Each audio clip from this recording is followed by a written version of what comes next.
Hi, my name is Kim McMillon. I'm the editor of Black Fire This Time, which had a publication date of March 15, 2022. So please pick up your copy. It's an incredible anthology that really looked at the Black arts movement through a wonderful, wonderful spectrum of brilliant authors. And we have two of them here today, Devorah Major and Everett Hoagland. How are you both doing? I'm okay, thank you. And you? Great. I'm doing very well just because I have you here right now, and I'm having the pleasure of speaking with you. I'm How doing about you, well too. Deborah? I'm doing fine, thank you. Great.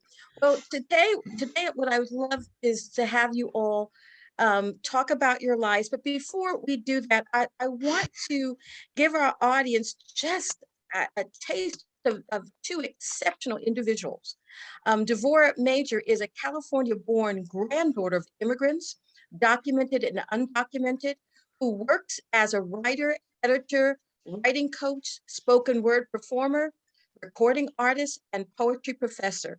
The former poet in residence of the Fine Arts Museum of San Francisco, Major has toured internationally in places such as northern and southern Italy, Bosnia, Jamaica, Venezuela, Belgium, England, and Wales, and throughout the United States, both performing her poetry and serving on panels speaking on African American poetry, beat poetry, and poetry of resistance.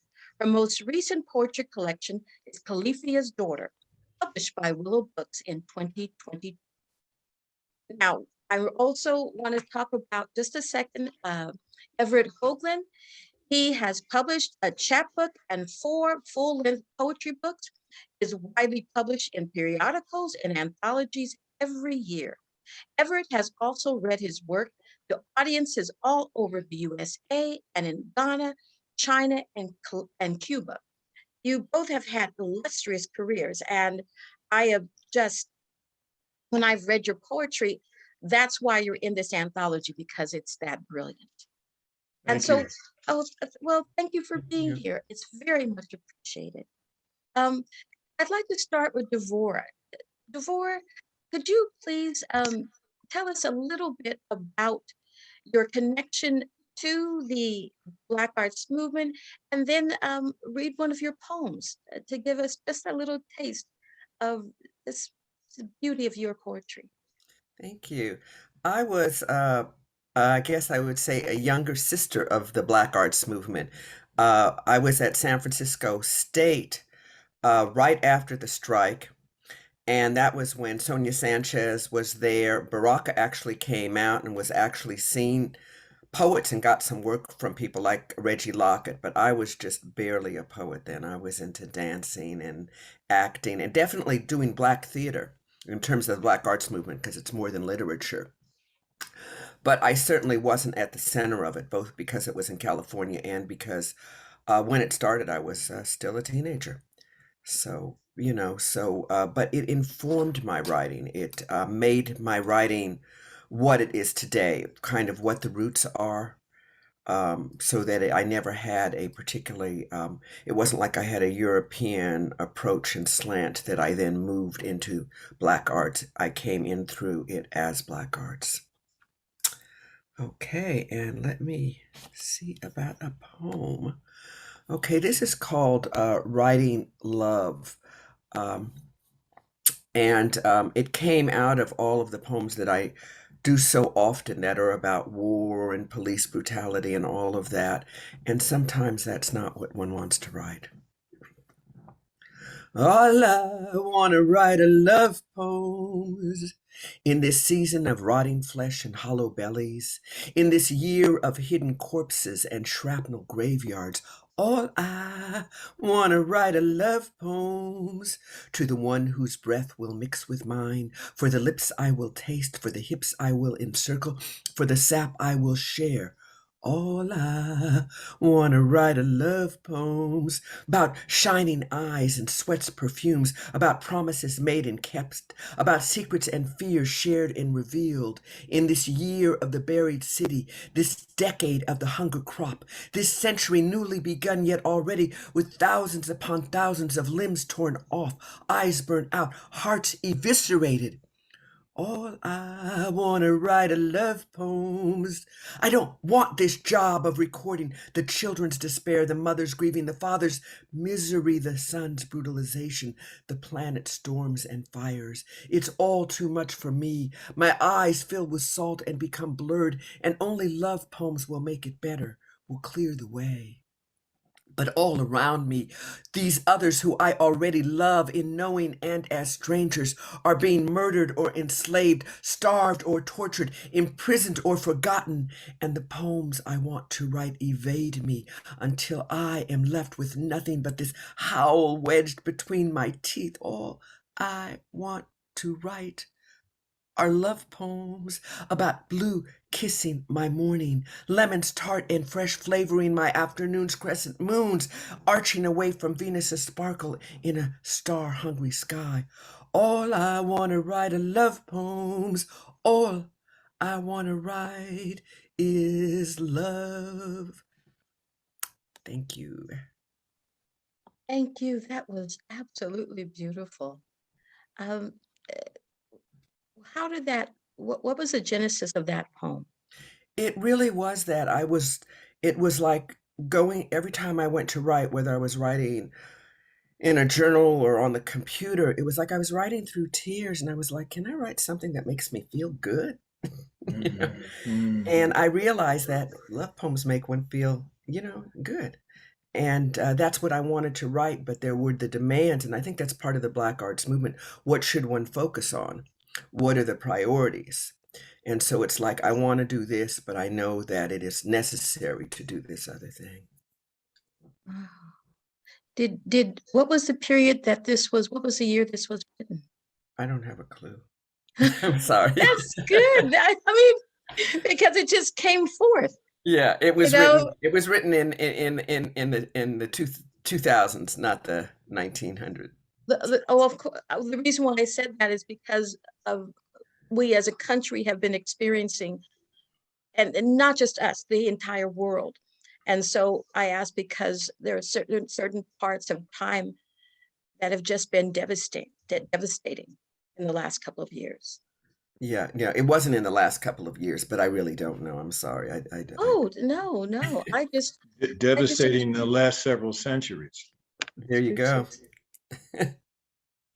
May I interject something? Because it's often said that by famous poets that one writes the same poem differently over and over again.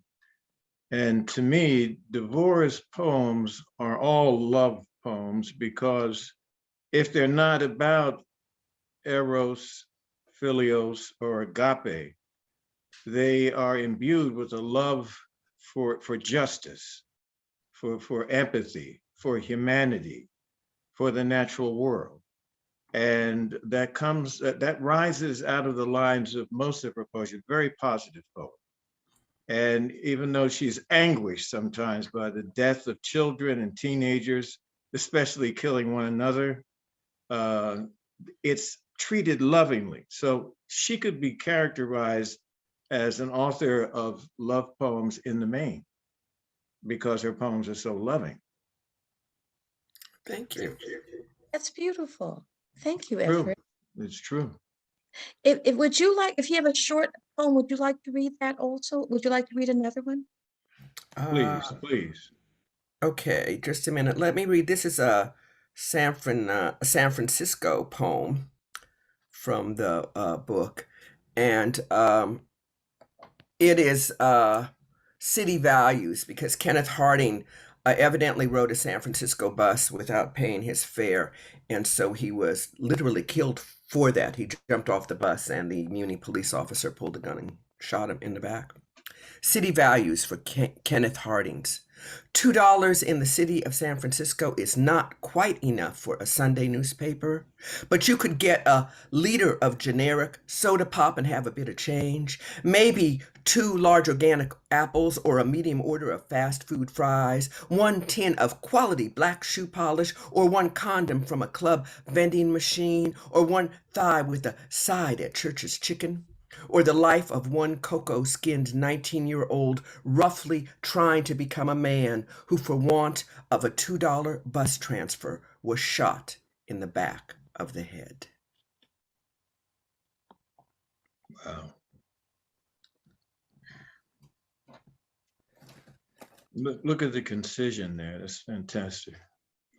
There's so much, it contains so much, and it's so direct and yet so skillfully written. Yes. And heartbreaking. Yes.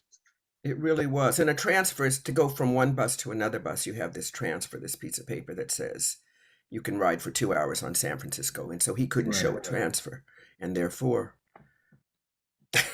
Oh, that is so heartbreaking. And people can relate, because if you live in any area with buses, you know this is an issue, but it should not go there. Right. And so it's just a marvelous, just but painful showing of what we're dealing with in the United States, particularly as African Americans and people of color, or people in general.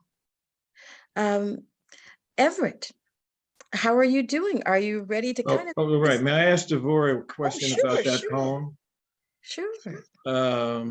Did that poem grow out of the love chant you have in your inaugural address as Poet Laureate of San Francisco?